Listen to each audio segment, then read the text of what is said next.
Evening, everybody. I'm Tony. This is Dina. Good evening. Losha's doing all of our tech stuff, but you can't see him. He's got his thumb up. I'm very happy that the students from Kabbalah Revealed Interactive 1 and 2 are joining us tonight in the broadcast and on Zoom, so that they'll be able to ask live questions. And also a very big welcome to each and every heart that's joining us on Facebook. We're happy to have all of you with us, because all of you are important, precious, and are here for a reason. Let's just do a little housekeeping first. For the students who are on Zoom, I know that there's been a loop that went up there that showed you how to ask your questions, but I just want to repeat and make it as clear as possible. First of all, please, friends, turn your cameras on. We want to be able to see you. We want to be able to feel you. It's like, for us, it would be as if you were in the room. And when we can see you, it adds. It definitely adds. So to ask your questions on Zoom, what you do it by having your mic unmuted, but that before you do that, you technically raise your hand. And there is a feature called Raise Hand in Zoom. And once you do that, the moderator will call your name and they will unmute your microphone. Now, try to make your questions really succinct. Make them 1 or 2 sentences. And perhaps it's best to write them down so that we get as many questions in as possible and that it comes across as clearly as possible. And that means you're going to get a much better answer that way. Now, the friends that are on Facebook can also ask questions just by writing their question into the chat. And our moderators will select questions. We'll try to answer as many as possible. And that way we'll all get to talk together and we'll benefit from what everybody wants to know. Sometimes other people have questions that are actually deeper ones, or ones we couldn't have posed for ourselves. We didn't even know we had them. So this event is happening for a couple of reasons. It's happening so that we can meet, and especially for the students who have been going through the Kabbalah Revealed Interactive course, because that course, though it's interactive, is in a self-study form. So here we go beyond that, and we get to see each other, we get to speak to each other. Things get communicated very clearly that way. What you've been doing up to now is that you have been learning about the first block of fundamental principles of Kabbalah. It's very, very important that these be learned, presented to you and learned in a correct sequence. Because Kabbalah is very deep, it's very wide, very high, and it's very easy to be confused, and especially since I know that most of you are seekers and have had contact with other paths or even other so-called forms of Kabbalah, not that there really are, but which means that it's kind of like a smorgasbord. You know, you pick a lot of different things and then you try to integrate them in your own experience. But that doesn't really work well. It's very important to have all of the basic principles, the fundamentals, to learn them in a correct order. And once we have them, then we can begin to really learn the methodology of Kabbalah. Otherwise, we're kind of coming at it upside down, because Kabbalah deals with the level of existence, the level of life that manages the level that we're in. There's a differentiation within our existence between the part that determines, that creates, that evolves, and that takes care of us. And there is the us part of it that has no contact with that at all. And everything, and it has a certain quality.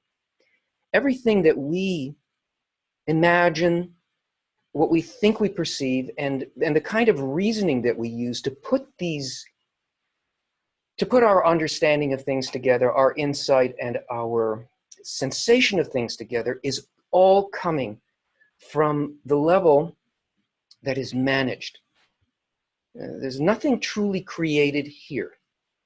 Everything that we do here is done from a menu of things, desires that are already created and placed in us by that upper managing force. And what Kabbalah teaches us is how to change our nature, to use our nature in order to transform our perception to gain a contact with this upper force. Now, if that was something that was easy to do, then we wouldn't have the sensations that we presently do of life. We wouldn't be seeing the kinds of effects in the world that we're seeing. We wouldn't feel the kind of pain that we're feeling and react to it in the way that we do. We wouldn't be confused by the events of our lives. We wouldn't be angry, or we wouldn't reject those events in our lives.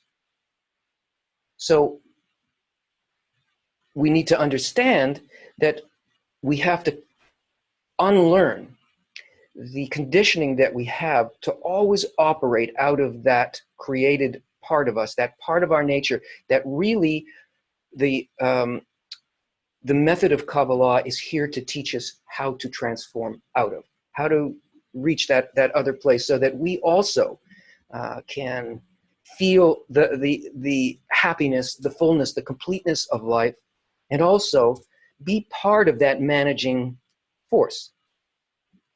Not just for ourselves, not just to make ourselves feel great, but in a way that's going to change everything for everyone.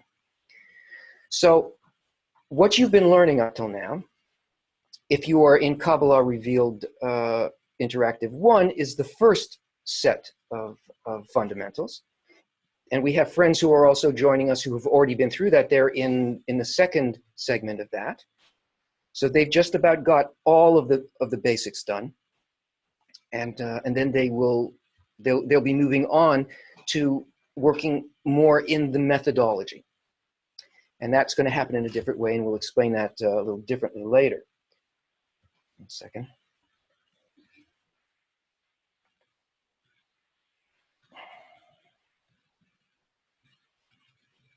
Oh, by the way, yeah, the YouTube chat is still open for people watching on the KabView page. So you know, you can still use that, just because you may have heard that people have moved over to the Facebook link. We have our first live question on Zoom. Krishna.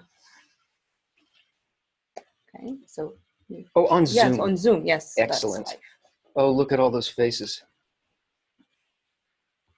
Okay, so go ahead. Let's hear the question.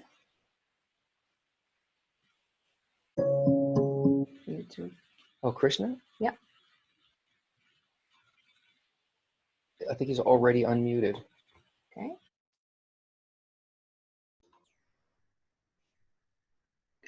Krishna, you don't have a mic activated, so we can't unmute you. Can you look in the very bottom left part of your screen and unmute your mic and select a microphone?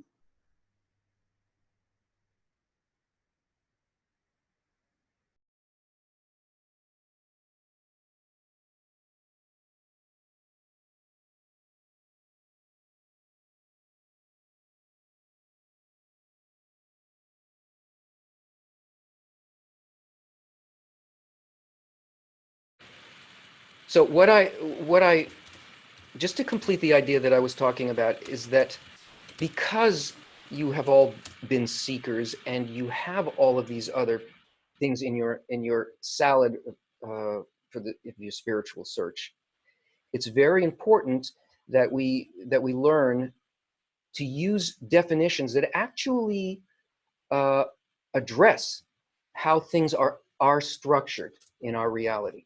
It's a science, and we tend to think of these things as mysticism just because they are beyond our normal perception. But this is all systematic. We are built this way because we are evolving. And we're evolving from a certain type of desire, which limits us to a certain kind of perception, to another kind of desire, a very opposite desire, which opens up, takes the limitations off our perception, shows how we are actually, how we work in the larger system of reality, how we live in it, what our responsibilities are in it, and how we can enjoy and help in this thing. It's not vague. Spirituality is not just whatever we call it. There's a very specific definition. And this is the great benefit of Kabbalah, that it has an absolutely specific definition of spirituality, and it has a map that shows that transition from where we are to the greater, the whole reality, the holistic reality, which is what our heart really is trying to reach. Because the things that make us unhappy, the fundamental thing that makes us unhappy, is our distance from the sensation of connection to that, and to, of course, to everybody else, because everyone else is a representative part of that whole. But we just don't see it in them, and we don't relate to them in the way that we can. So the specifics of the method are very important, and they can only come through an authentic Kabbalistic source. It's not really possible to learn this through books. That's why we have started, and certainly not on our own, that's why we started this KabU, so that we can help people who want to do it learn at their own pace and move into a greater and greater understanding, and eventually live in this. How are we doing with Krishna? Yes. Oh, Krishna, I don't think we still solved the mic issue, but we do have a question. Okay. So Nick is asking, what is the relationship between our five senses and the point in the heart? What is the relationship between our five senses and the point in the heart? Yeah. The point in our heart is a contradiction to the five senses. It is the seed, or let's call it the embryo of the five spiritual senses. The five spiritual senses are they are phases in which every world and every phenomena, both inner and outer phenomena, are built of these phases. It's called partsuf. And in the point in the heart, we have what can develop into the proper senses that feel in the same way that the upper force feels. We learn to have the same attitude. Now, you can say it's like the root of the soul. We actually don't have a soul. We do have the seed of a soul, because the soul, which is actually the sensor, the greater sensor for reality, is something that evolves to have exactly the same attitude as the upper force, but it's degrees of this. So a lower level of the soul would have a certain ratio of our desire to just fill ourselves, which is the quality that blocks our perception, compared to the quality that feels everything, takes care of everything, nurtures and creates. And the point in the heart is what grows to fill up our inner life, as opposed to our five senses, which judge only on the basis of if this is good for me, if it's dangerous for me, am I doing better than other people? How do I get my share of things and keep everybody else sort of away from it? This is a basic sensation. It's really the matter that we're made of. The five senses need to be infused with this quality, with the upper quality of the stole, in order for them to function in any way close to spiritual. So basically, it's a contradiction. Okay, our next question. Who was the first Kabbalist and taught him or her? The first Kabbalist was taught by the upper force. Our situation is different than the situation of humanity when it was the will to receive, when it was first created, because it didn't have the same coarseness, the same depth, the same hardness. Take a look at the world today, and you'll see the will to receive completely, almost to the nth degree. That's why nothing works together. Why all our institutions seem to fail, why people turn to violence and want to do away with the lives of others and really essentially their own lives. This is because of a process of development, because everything is under development in nature. There's nothing bad in nature. So at the beginning, and this is necessary, this development that looks so negative to us, it only looks negative because we don't have the methodology to understand what that force is and how to work with it. That's what you're going to learn. At the beginning of the process, our will to receive was not coarse like that. It was possible for people to look at others, at nature, at their responses in their heart, and there were special people who were highly sensitive to this, who began to feel how the system worked. That first Kabbalist we call Adam HaRishon, was the first likeness of the Creator. Adam means similarity, and Rishon means first. And this was something that he determined, and he wrote a book. The book was called The Angel Raziel, right? And you can still get copies of this in bookstores. You won't understand it because it's written in roots and branches, that is, in a figurative language that only somebody with attainment would be able to understand. He was the first, but and the very beginning of the lineage, and there were many, he had students and so on, but where we mark the beginning of the general dissemination is from the spreading of authentic Kabbalah is from Abraham. Abraham was a priest in Babylonia, and he through his own sensitivity, like Adam HaRishon, he began to see that there was a singular force and everything was in relation to that force. Everything was managed by it. That there was, at a time when there was also a huge explosion of egoism, at that time when empires really started in the Fertile Crescent there. The reason they started and the reason they spread out the way they did at that time was because of the explosion of egoism. And people started to separate, and they started to try to dominate every region of the world as it was known then.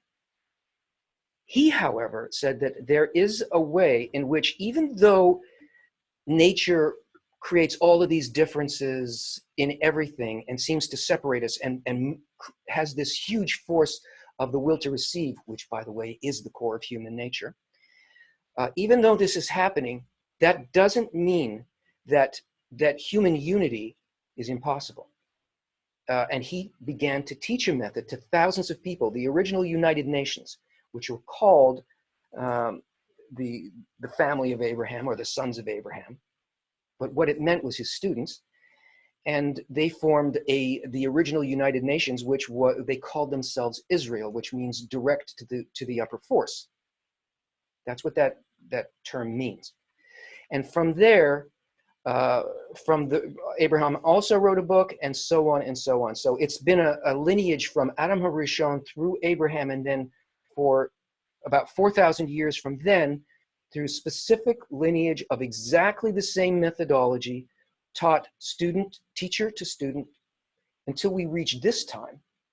This point in time, the entire humanity, this entire generation, which is a single creature, is now undergoing this huge transformation.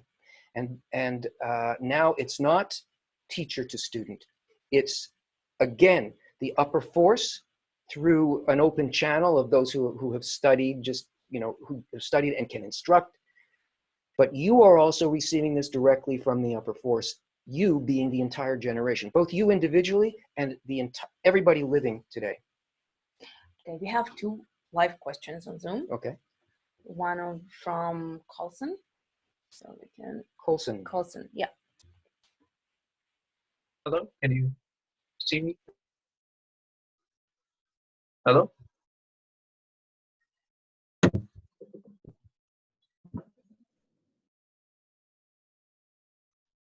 Okay. All right, so my question is, from the Kabbalah 2 course, the second half course, in this week's article, The Freedom,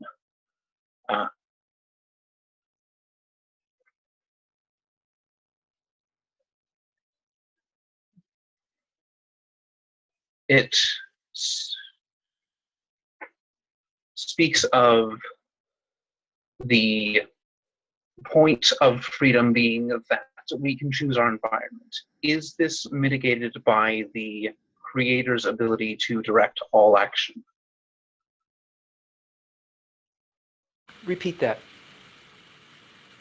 The article, The Freedom, speaks of the point of freedom being our ability to choose our environment. Is this mitigated by the creator's propensity, shall we say, to direct all action? I get it. I wouldn't.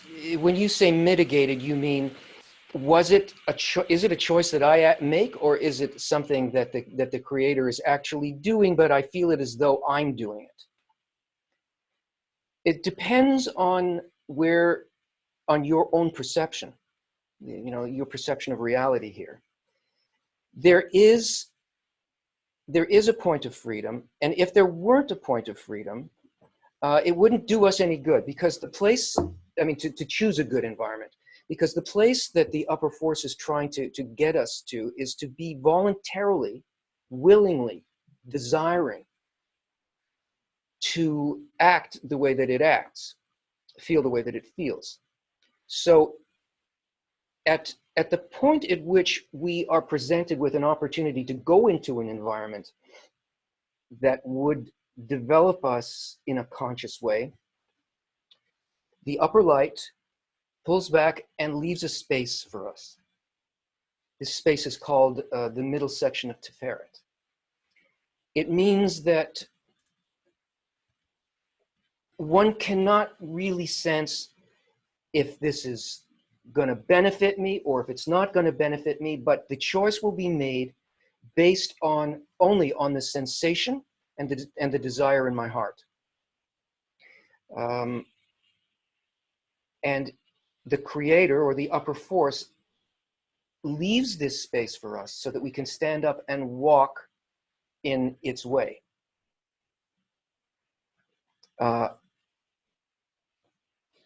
So what's important is not ultimately what's true, because if we try to think about, well, what is ultimately true, we're really kind of philosophizing. We're going outside of sensation.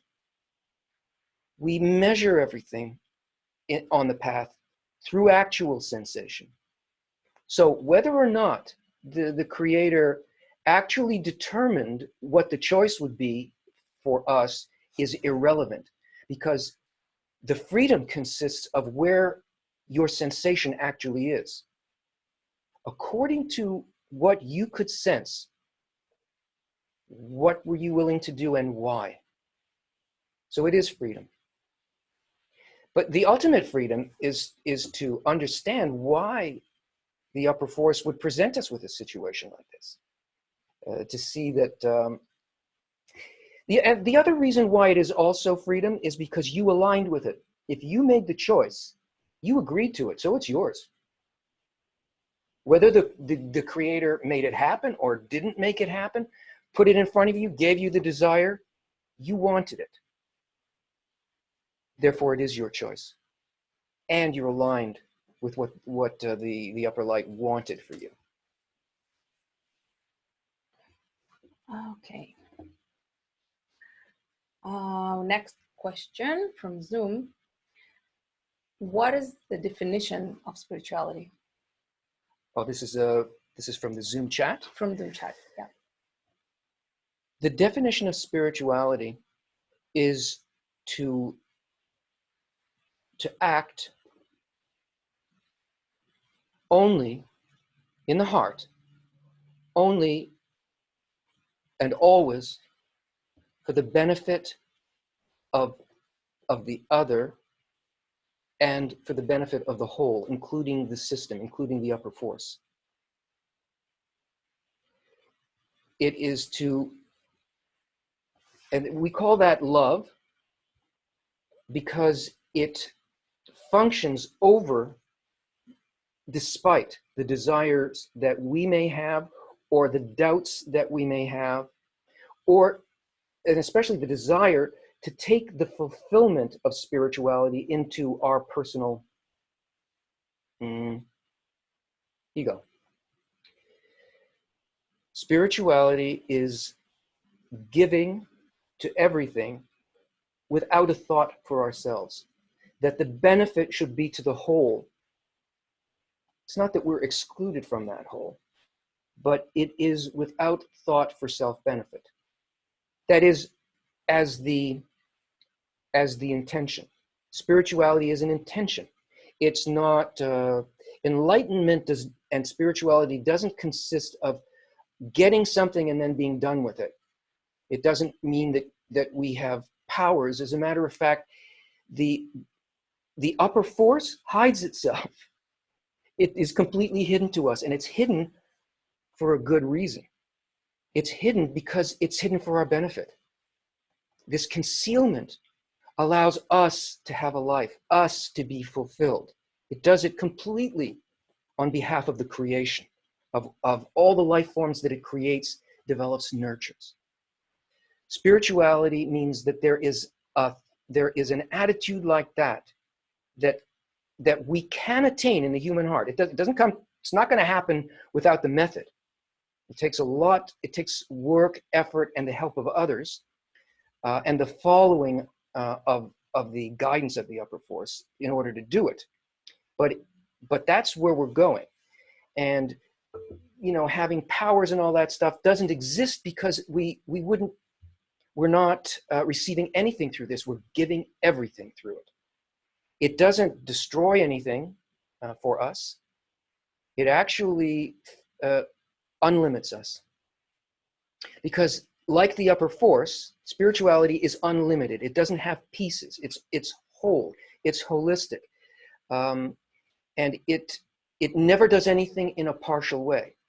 They say that the upper force is at rest, meaning it never changes its quality.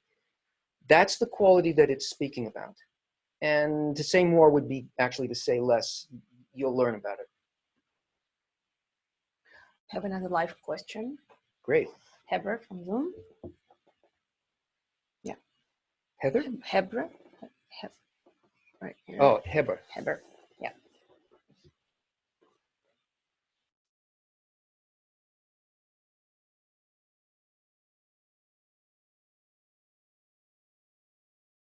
Oh, that would be me. Correct?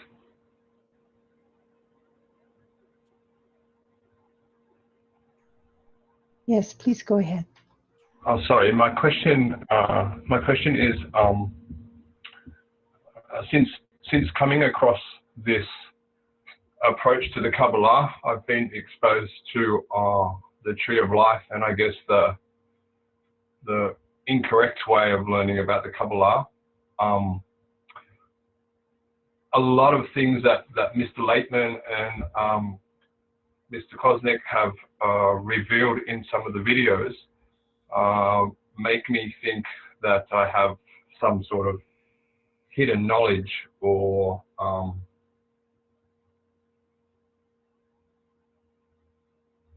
that I have the knowledge of many of the science of the Kabbalah within me. And I was just wondering, how would that be? How is that possible? Is this my imagination, or is this something that has happened before where people have discovered that they are natural Kabbalists? Thank you. Good question. It happens that way. It works that way. Because Kabbalah is the science of how we are built. So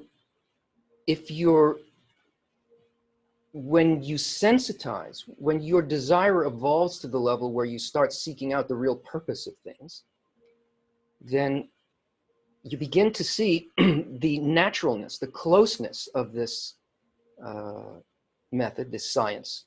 It is a science, but it's such a deep science that it's a wisdom, because because it touches on truth.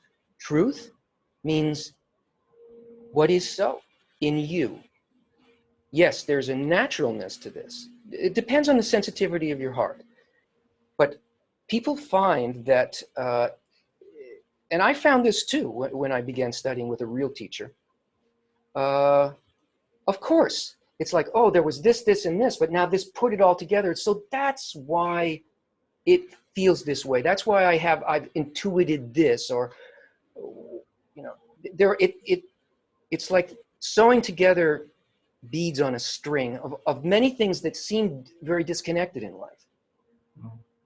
Because when you begin to learn Kabbalah, what you're coming in contact with is the field that connects all of these things in a purposeful way. You're coming in contact with purpose. But all of this exists in you because what it's describing is you. It's describing our existence, the fact that we are not, and we all feel this because we're not individuals. There is an aspect of uniqueness and individuality at the center of existence, and there's a poignancy there, a beautiful thing that touches the heart, that inspires us, that we long for. We're not the owners of this thing. We're like atomic particles that circle around a nucleus. The nucleus being the heart of the matter, which is at the core of life, is the intention of the upper force. Because the highest force is an intention. It's not made out of matter. It's not like bosons and neutrons and, you know, the weak and the force and gravitational. No, it's an intention. And this intention that we feel at the center of the human atom is poignant. It's beautiful and it's resonant. And when we start to, and we are all that, we are points circling that. But that's us. That central core is us, and that central intention is the upper force. It's actually what's guiding everything. We feel it and we recognize it very intimately as my own deepest place, but it belongs to the entire generation. The sensitivity of your heart. I see you've got paintings, and you know you work on your sensitivity. You're a painter or something, right? And I hope not for gain, but for yeah. So you begin to feel it as the most deep, intimate part of you, and it begins to make sense. And the more we connect with other people with those other points, the more we begin to see the greater picture. Thanks for that question. Thank you. Another live question on Zoom from Melida. I love live. Yeah. Okay, can you hear me? Melida. Okay. Hi. I have a question in regards to the forces that influence our life. Where are those forces in our mind, the people around us, or are they in the space or objects? And what can we do until we get to understand them to work better or to deal with them? Okay. First, the greatest, most helpful power that a student can have, that a Kabbalist can have, is patience. Because the the greater picture needs to evolve in us on a lot of different levels. So what you've got now is you're beginning to see that these are forces. You realize that you're being managed. You're starting perhaps to feel your part of it and so on. But you have to allow it to evolve, and you have to, of course, progress in the learning, and it will become clearer. But to your question, these forces exist in us as intentions as well, either in us or surrounding us, but they're both intentions, and the way that we feel them is we feel them in our attitudes and in the impulse and reactions of our heart towards others. Upper forces mean, excuse me,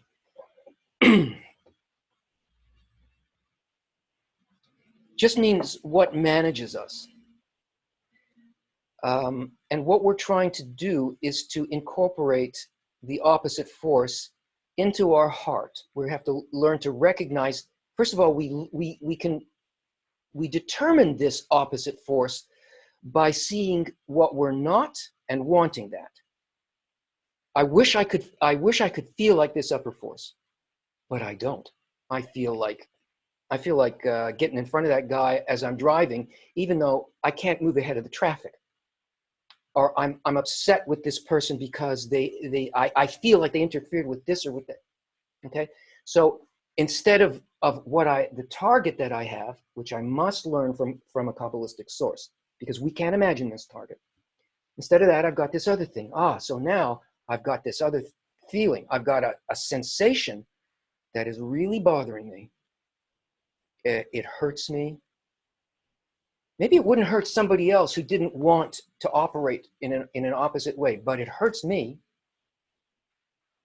And it makes me want to be willing to do what it would take to see it in another way, to operate the way I would imagine the upper force would operate. It's in us and it surrounds us. It's not in physicality. It's not out in the world.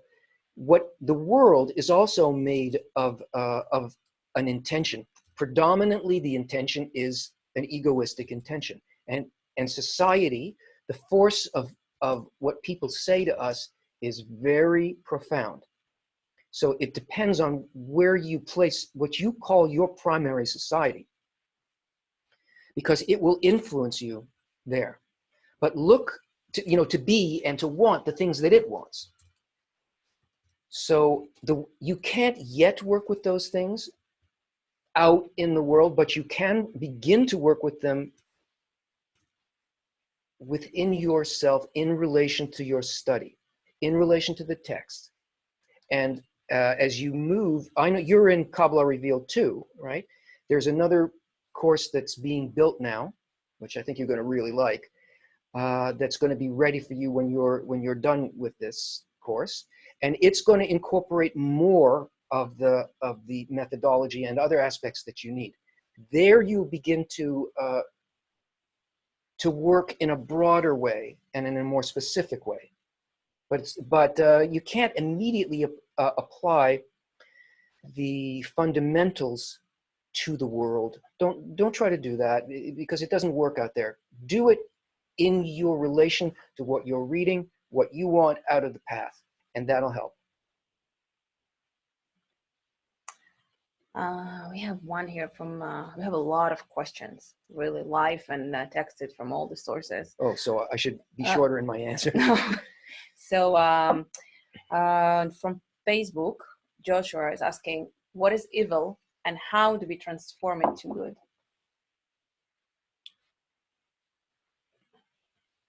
I'm sorry. Again? Okay. Yeah, I was reading something Okay, else. so what is evil and how do we transform it to good? Evil, the Kabbalistic definition of evil is the desire to separate things, to separate ourselves, to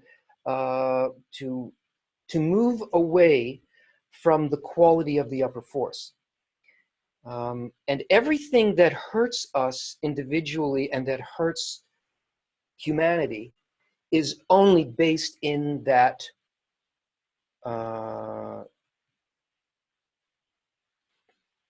what would you call it? In that tendency. There's no ultimate evil because everything is actually being corrected. How do you correct this? You work on the desire to want to be changed. We don't have that desire right now. Let's be real. If we had it, we would have done it, right? And we would have done it a long time ago. Both individually and as far as humanity goes, would have happened thousands of years ago, right? No.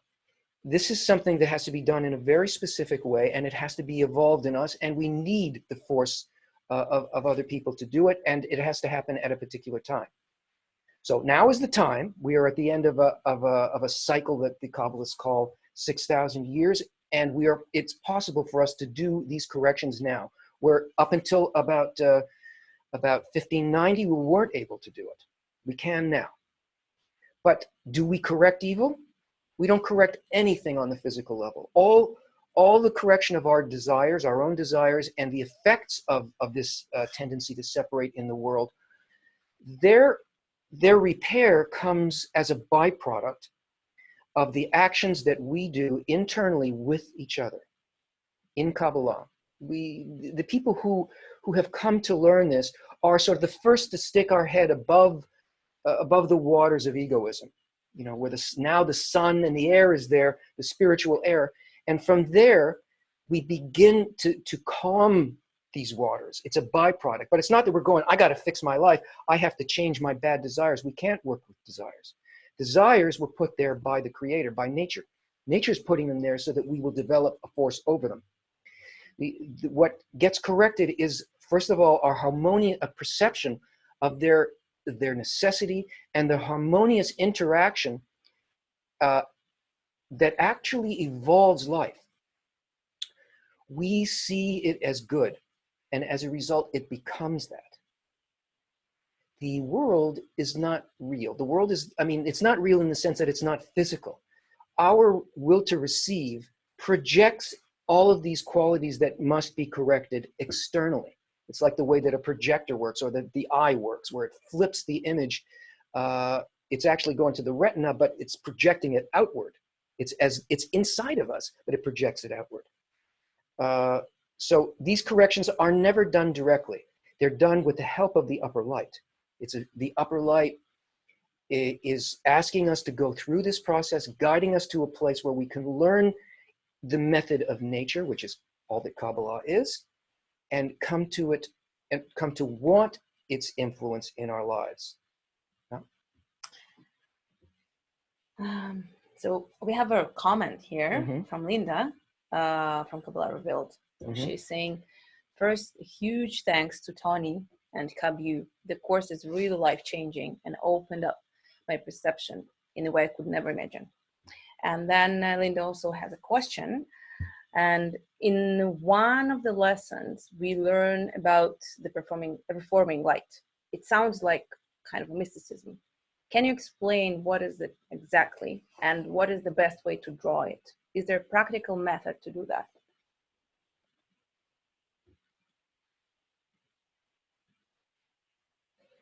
Yeah, the reforming light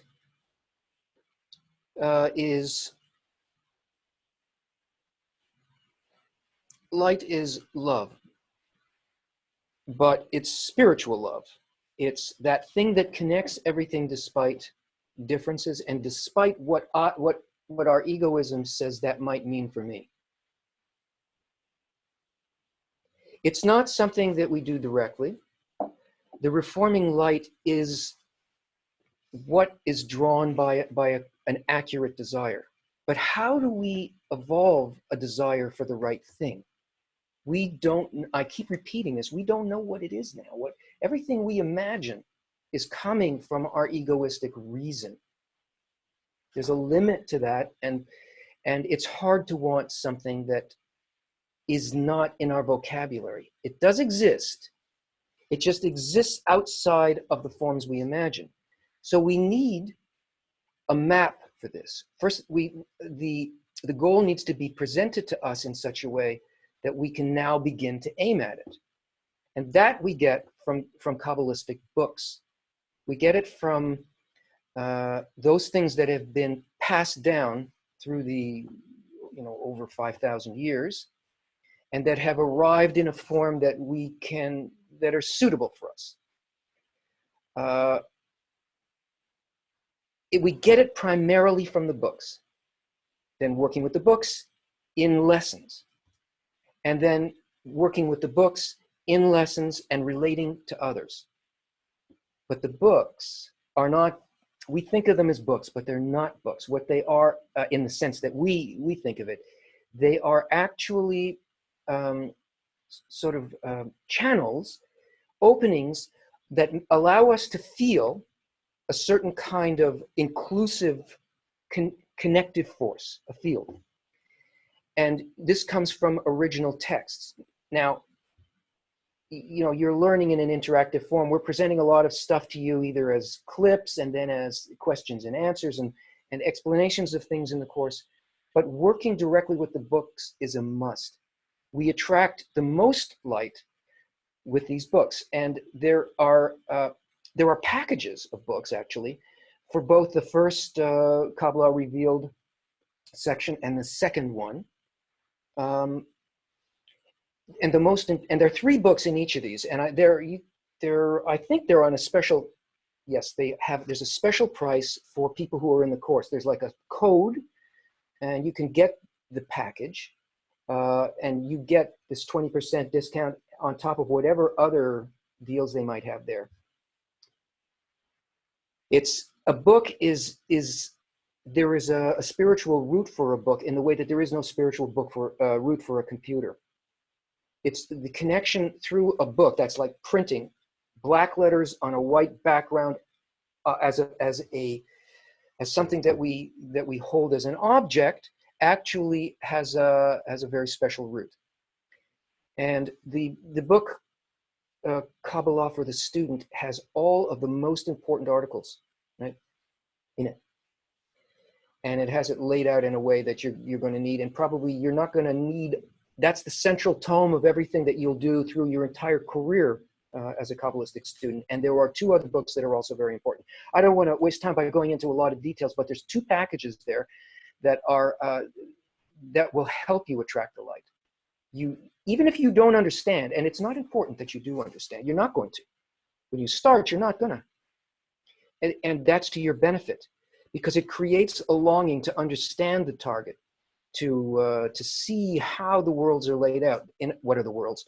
How your inner nature is sort of constructed, and how you can regain a kind of conscious connection to it and operate from it. And it determines, it creates the right desire in you for the correct target. I just want to mention that Kabbalah students get a 20% discount. Yep. And they can find the code in the Zoom chat. Okay. Okay, we have another live question from Arya. Yes, Arya. By the way,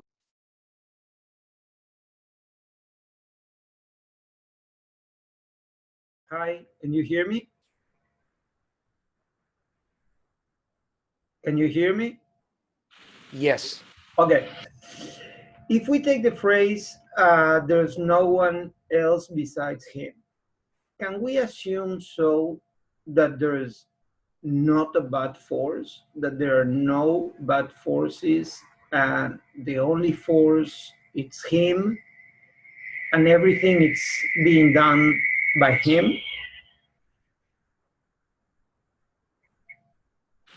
Yes, we can assume it, and we can also experience it. There is no, the only bad force is, well, I wouldn't call it a bad force, but the creature, the quality of the will to receive is the opponent, what the Bible calls the opponent or the Satan, right? There is no opposing spiritual force at all. The opposing force is the creature, but that is that quality in our heart that is under development. In as far as providence from above, the system of nature, there is no evil. There is no opposing force. And actually, even though we are unconscious of it, like we have no sensation of it, we are also part of there is none else besides him. And that is basically what we're figuring out. Not figuring out, but learning to sense the absolute perfection of everything that occurs, the utter purposefulness of everything in life. And basically, the meaning of what's happening has got to do with the intention of the upper force. And we are intimately linked to there is none else besides him. What we're learning is to sense it and what that means for us, how we live that. We're in something complete. It's so much greater than the best that we could imagine as what life could be. Because there's no limitation in that. There's no limitation to the joy and the fulfillment that can be felt by seeing the fulfillment of everything around us. It isn't this very small container of our own desire, you know, it doesn't hold much at all. Our inheritance is that poignant desire at the center of life, and the joy of all of the people surrounding that. They're not people, they're expressions of this thing called there is none else besides him. None else besides him is a way that the human heart can just begin to grasp what that might mean, that there's a single force, then it's good that does good, and it's never anything else. The contemplation of that, the attempt to see that in everything, it requires a method. But what would you rather be doing with your life than that? It is the thing that eventually functions above doubt, above appearances. It's not concerned with any of that. It sees all of that. It uses all of that for the good. Okay, Tony, I have to admit we have so many questions that we will try to do a blitz. Blitz. But, okay, because we we can stay here for. Okay, so let's start. Is practicing Kabbalah a form of magic? No. Okay, if you want a blitz, like, all right, okay, all right. okay. Let me qualify that with one sentence. Magic is the manipulation of nature that's supposed to be. It doesn't exist, actually. It is the manipulation of nature to benefit what I want for myself.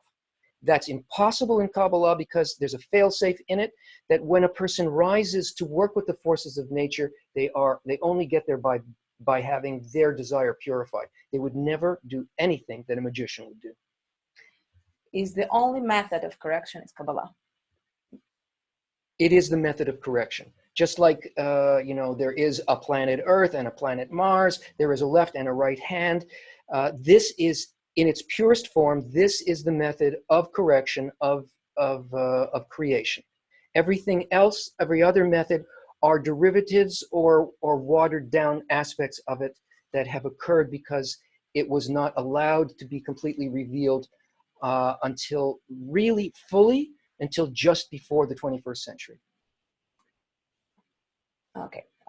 Can gay people study Kabbalah? Can a gay person reach spirituality? A gay person can reach spirituality. A gay person is the same as anybody else. What is Kabbalah perspective about freedom? Well, I don't know what you mean by freedom. Okay. The perspective is that that's our goal. Freedom is, well, if there's none else besides him, we can either see that fact as imprisonment, or being a guest, or being that. Freedom is to desire what nature desires for us, because there's no limitation to that. That makes us the owner, the head. We partake of the creative aspect of life. There's no freedom in anything else. Everything else is a puppet show of freedom, because we're all puppets. Freedom means adherence, clinging to the upper force, being part of it. In your video about what Kabbalah is, you listed a long list of things, and one of them that Kabbalah is nothing to do with Judaism.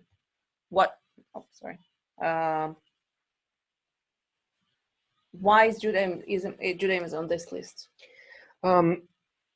Yeah, I said is not and has nothing to do with, and that's an overstatement for as far as Judaism goes. But I want to qualify this. The forms, religion happened when humanity as a whole lost contact with the upper force.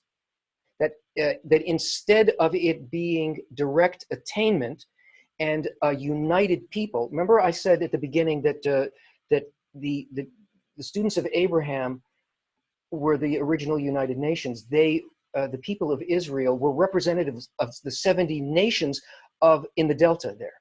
But what united them was this ideology of human unity above all separation. In other words, the connection with the force of nature that does this. Now, when eventually this was lost, because it wasn't supposed to be only the possession of Israel. Israel is there as a control group and as a channel which was supposed to be spread out into the world in order for all parts of our being to also come to that state of complete correction. Judaism took the external forms of Kabbalah and turned them into, before the destruction of the Second Temple, the Kabbalists turned these things into memory devices so that they wouldn't be lost during the period that they would be unable to make the corrections. And they were mistaken as some kind of religion about this world that talks about there is something spiritual, there's a God, and no. We're supposed to use this science as a knowledge and as a method to go to that place. So the form of Judaism it takes Kabbalistic forms, but the experience of Judaism does not touch that. It just remembers what it might be, but doesn't partake in it. I'm not saying that it's disconnected, but any Jewish person who really wants spirituality will eventually work their way through the roof of the synagogue, and through those limitations, and take on reality as a science that it is. Last one for Blitz. When I see you, Tony, do I see my desire or a real person? You see your desire. That's what you see in everything. What you see here is you're seeing the upper force extending a hand to you, acknowledging the desire that exists in your heart. Up until now, your desire wouldn't allow you to see it in this world, to see it in a tangible way. This is your desire saying, yeah, this can become real. This is doable. This is part of reality. And there is a way to fulfill life. That's your desire in the puppet show of Tony and Dina. Okay, we have another live question from Zoom. Tim Winters. Okay, Tim.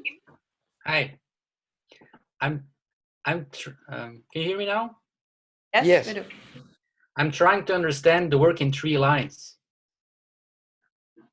If you could give me a hint on how to understand the work in 3 lines.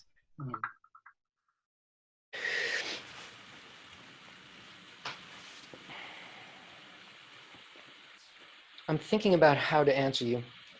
because of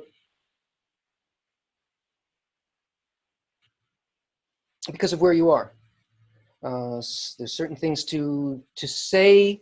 They've got to be said at an appropriate time so that we don't create confusion. A time being point in your development. There is a sensation of connection to the upper force. What does that mean? I feel in my heart that you feel in your heart that connection is the goal. You feel somewhat capable, and even if you don't feel capable of it, you feel inspired by the fact that this is what you want. It's like you're beginning to feel that. The left line is you're saying, oh, you're filled with doubts. This is stupid. Tony's like full of crap, and this is just like every other scam, or I don't like these people, and I'm a loner, and I don't want any of these things that want to separate you from that sensation of desire for connection. And the middle line is what connects the two of those things from a higher point inside of you. That is, that you use this as a means for to come closer to the upper force. The upper force is actually not revealed by the right line of spirituality. It's so beautiful. Or I hate those. It's not it's actually revealed in what happens when you have to rise above it. That's it, kind of in a nutshell. We have a student here from Facebook, and he's asking how to sign up to the course and how much it costs.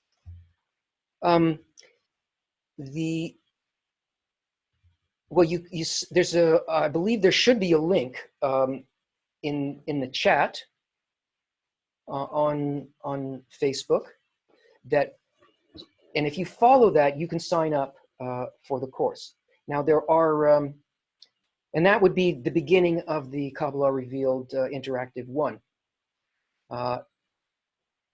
There's also a course, Interactive 2, which some of you people are in. And once you're in 1, you can go to 2. And for those of you who are in 2, there is a new course, The Experience of Kabbalah, that your friends here, the instructors, are putting together for you. It's going to be great. And that will be ready for you by the end, when you finish Kabbalah Revealed 2. What does it cost? Well, basically, we don't charge a tuition for people to get in, because we are our mission is to make this available to anybody who wants it, to serve the desire in you.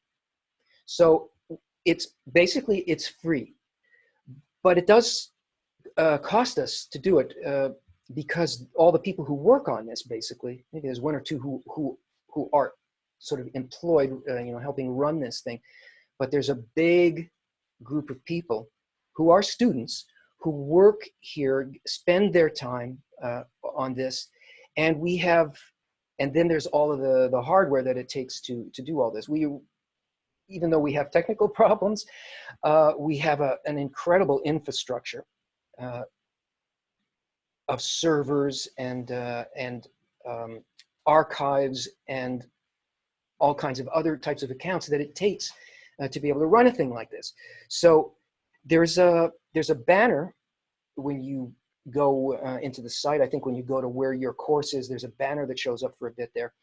And our model is that we say, pay what you wish. And the reason that we do that is because, it would take, according to the math of how many students there are that are signed up, it costs us about $25 a student to run this, something like that.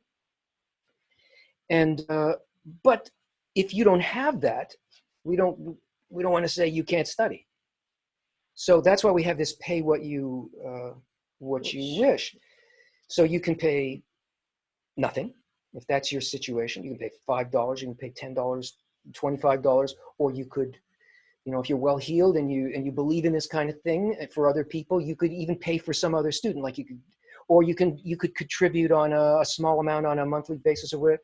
You don't have to do any of those things, but this is how we are able to run this. So take a look at the banner, see what works for you or not, and see if you can help bring this to others. Another live question from Jeff.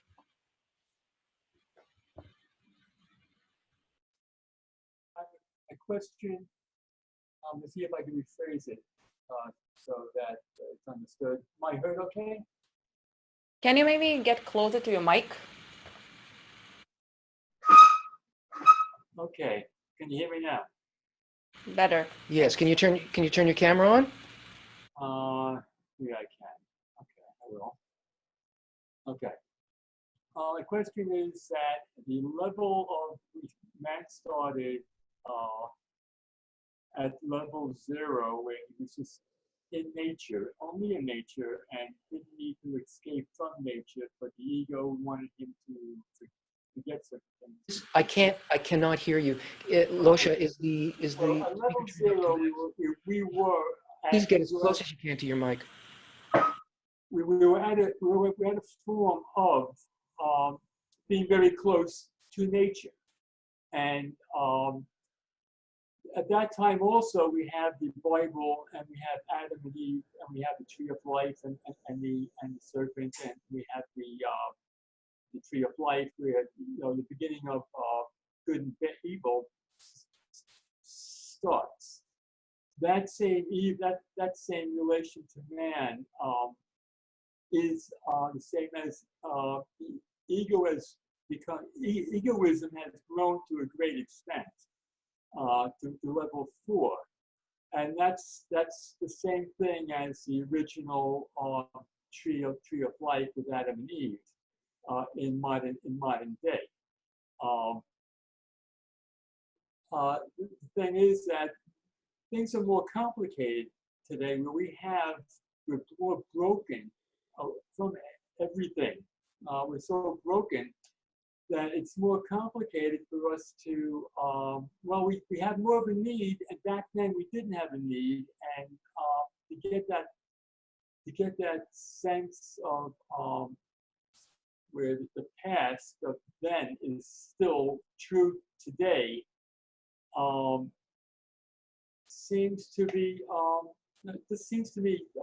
very real, and I see egoism as complicating our tasks for getting. What is your question? Question comes now to this keeps on changing.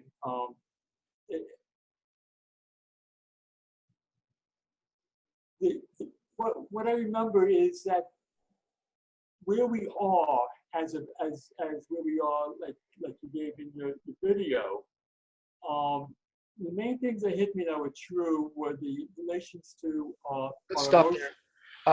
You're really giving me a much too long an explanation. Yeah. I'll try to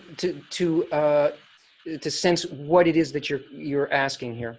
Okay. First of all, in the story of Adam and Eve in the Bible, it is describing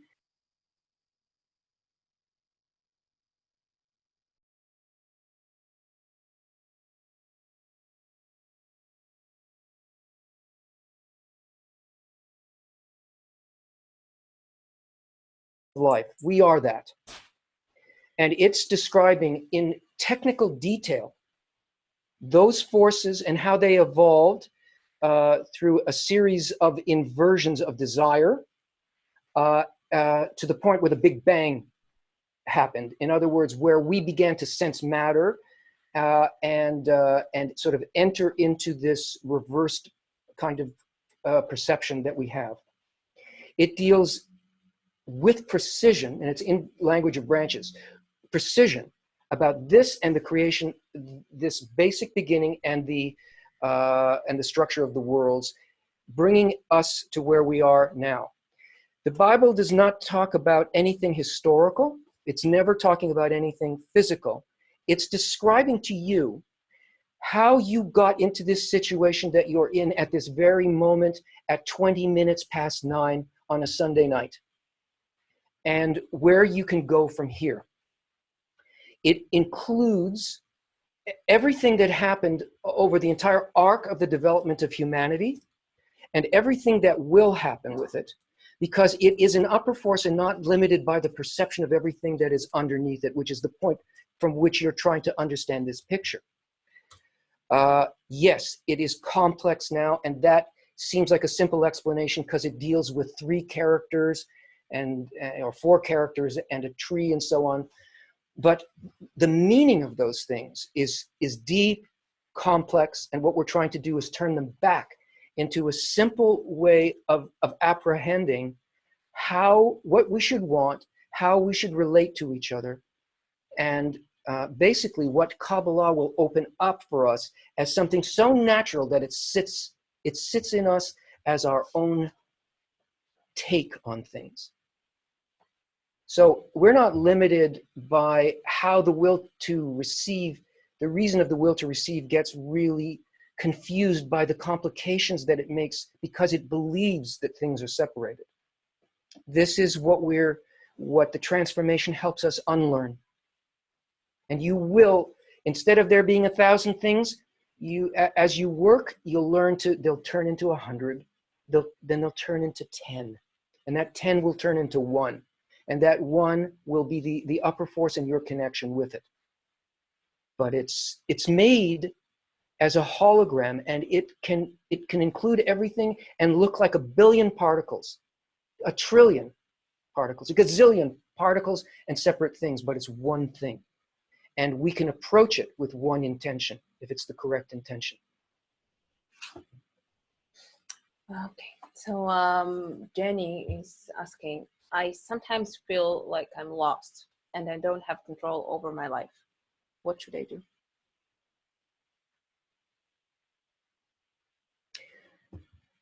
Well, none of us have control over our life, but you may be particularly sensitive to it, and you may feel that you don't have control in regards to a particular thing or things that you would like to have happen. We all go through that. It's supposed to happen that way so that we begin to look for, why is this happening? What should I be wanting that I can fulfill? It's this lack of success in certain areas that are given to us to really help us evolve.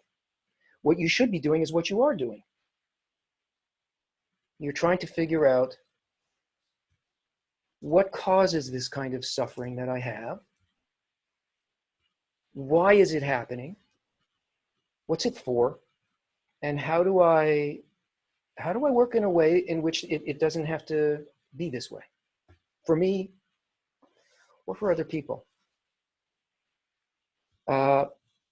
What we can't do is give you advice on the specifics of your egoistic situation, because we're trying to get you out of that. The upper force, that's the we I'm talking about, not me, is trying to help you see it and climb out of that. And because you're here, and if you continue, if you have patience and you don't get fooled by the fact that you may feel like you don't have control over this either, you will eventually learn what control actually is. It's not what we think it is. It's not that we grab a hold of something and we push it in the directions that we want it to go. Control is that we agree with the direction that nature brings us to. And don't worry, it won't continue to bring us to things that make us suffer. If we desire to do, to feel as it does and go where it wants us to go, it wants us to go to complete fulfillment. That poignant center of our existence consists of a single intention, and that is to create the creature, which is our existence, our everything, and to bring it to fulfillment. We're resisting that. That's why our lives feel like they're out of control. We have to learn what that is, and then we can learn to agree with it.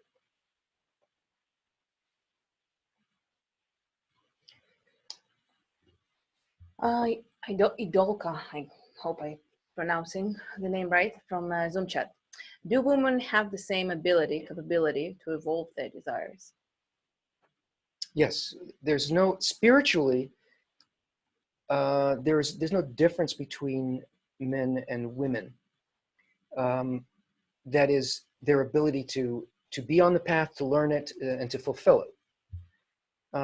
But they do it in slightly different ways. There are more stringent requirements on things that have to do with time and so on that apply to men that don't apply to women, because they're more incorporated into certain aspects already. So there's a slightly different method in the most advanced aspects of it, but I doubt that you'd even feel it as different, because at the point at which a woman is really working towards the upper force in the correct way, there's nothing that seems different or whatever. Everything seems harmonious. Okay, Tony, we'll go to another blitz.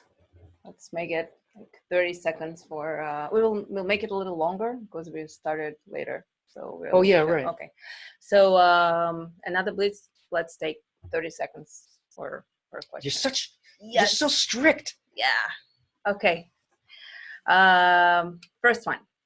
Basically, the seed is planted by the Creator, and by His will, it grows.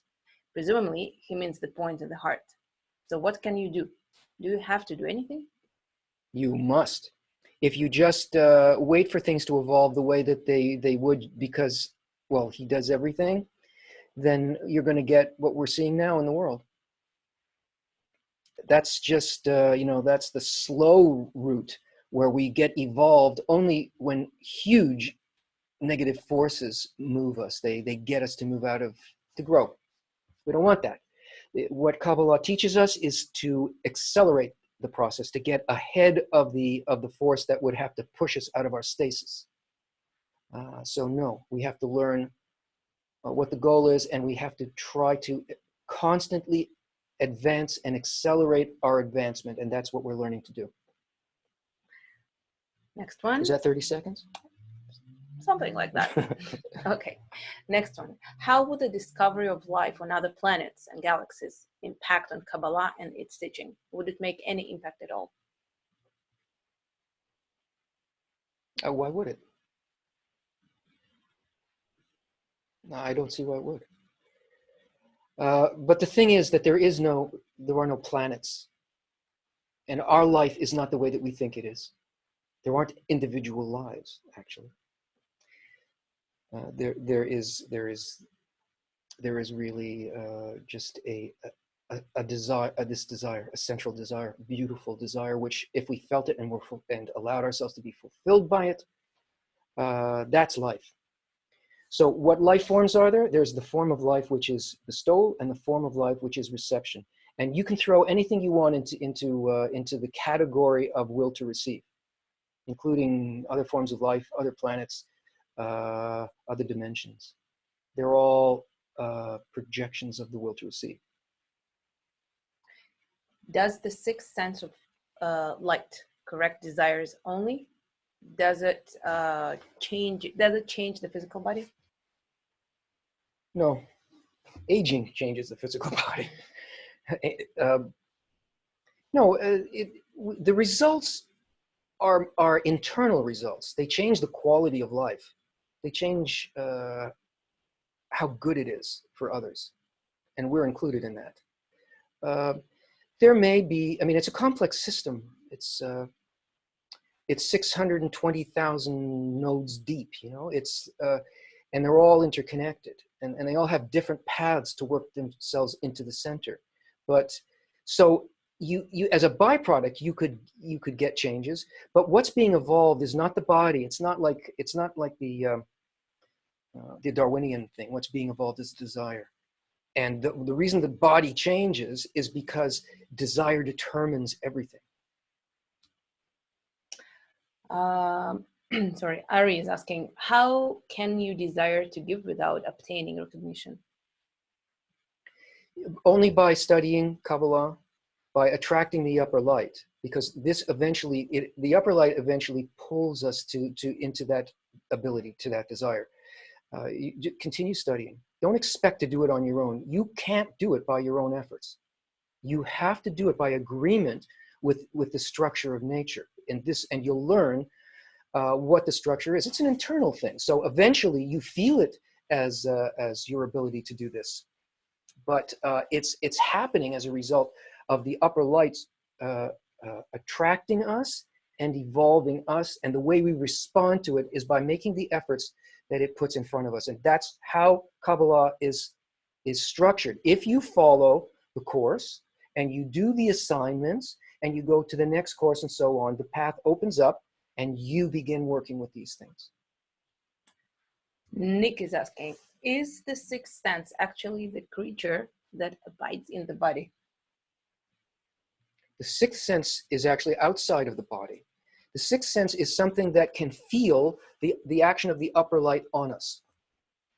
It is made out of an intention. The sixth sense is the decision to only receive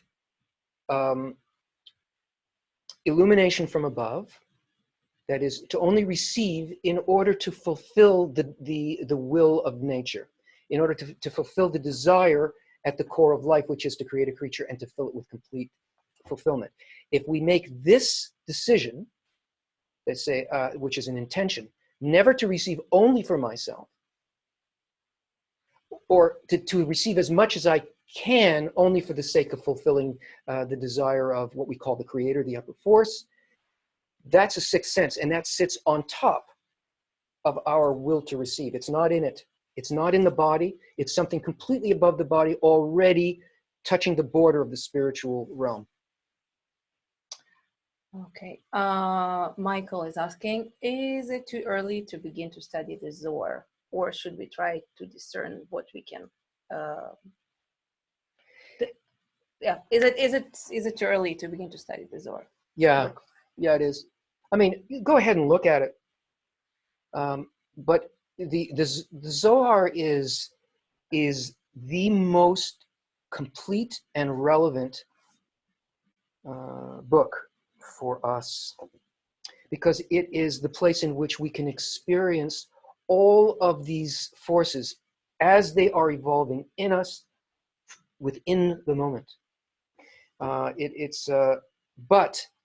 it takes a lot of experience with the preliminary texts. You need to go through all of them and receive instruction as to the root and branch meaning of what you're learning.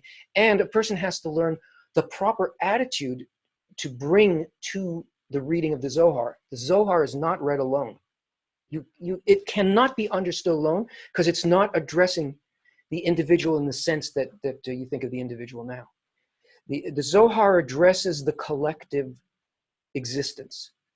It addresses the system and our perception and entry into the system, and it must be done with others.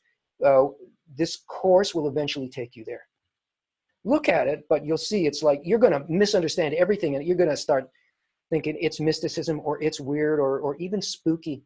But you have to be prepared to understand the beauty of what you're dealing with there. It's actually taking you through the trip of your own responses to what the upper force is requesting of you in the moment. It's very beautiful, but it takes training, and you can get there.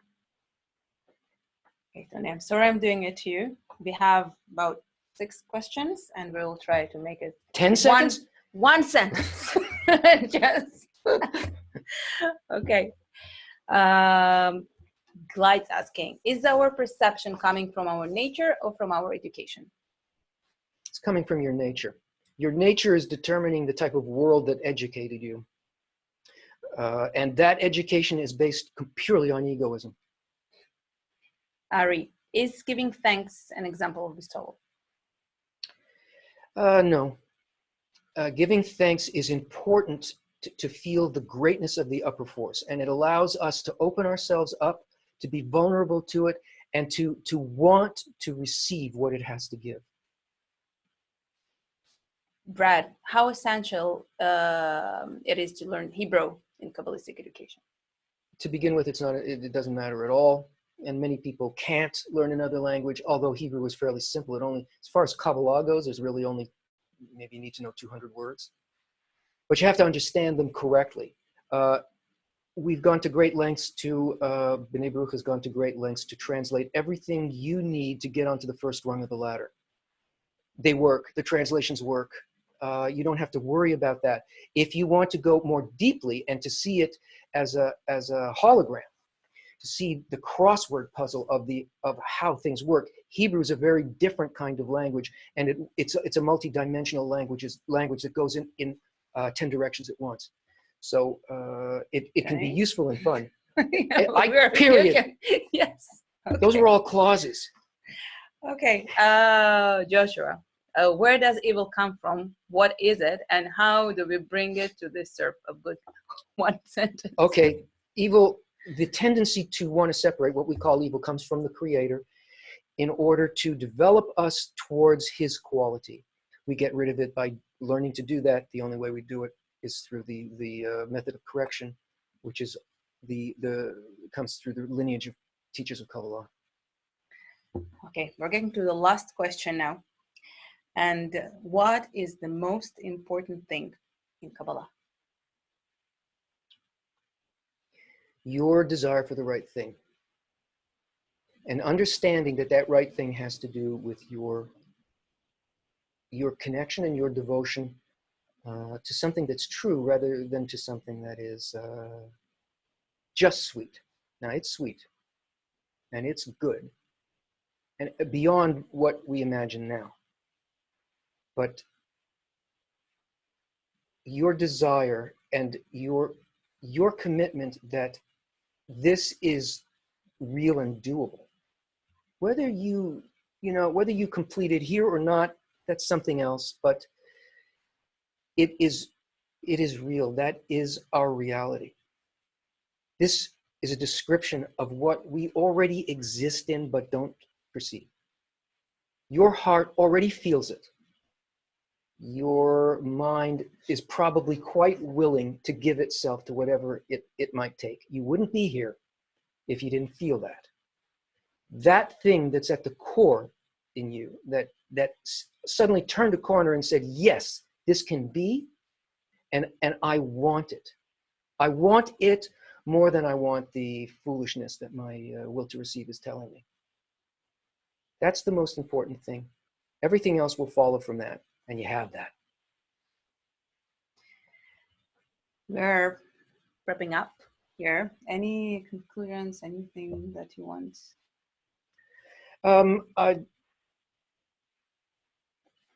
I'm seeing that I was explaining something about either the books or the courses and our sound cut out. Is that correct? So just to reiterate, you can join if you are watching on Facebook and you're interested in this. There's a link. You can go to that link and you can sign up. What does it cost? It's up to you. Check out the banner when you join. That's it. And I want to tell you how happy we are to meet you, to be able to feel you and to express to you hopefully what you need to hear. So thanks for being with us, and good luck to all of our students. Good luck in the next leg of your studies. Bye for now. Thank you, friends. We're really happy to see all your faces and to see all your questions. And if there are students that have any unanswered questions, you can take them to the forum, the course forum, and you will get your answers there. Thank you for joining.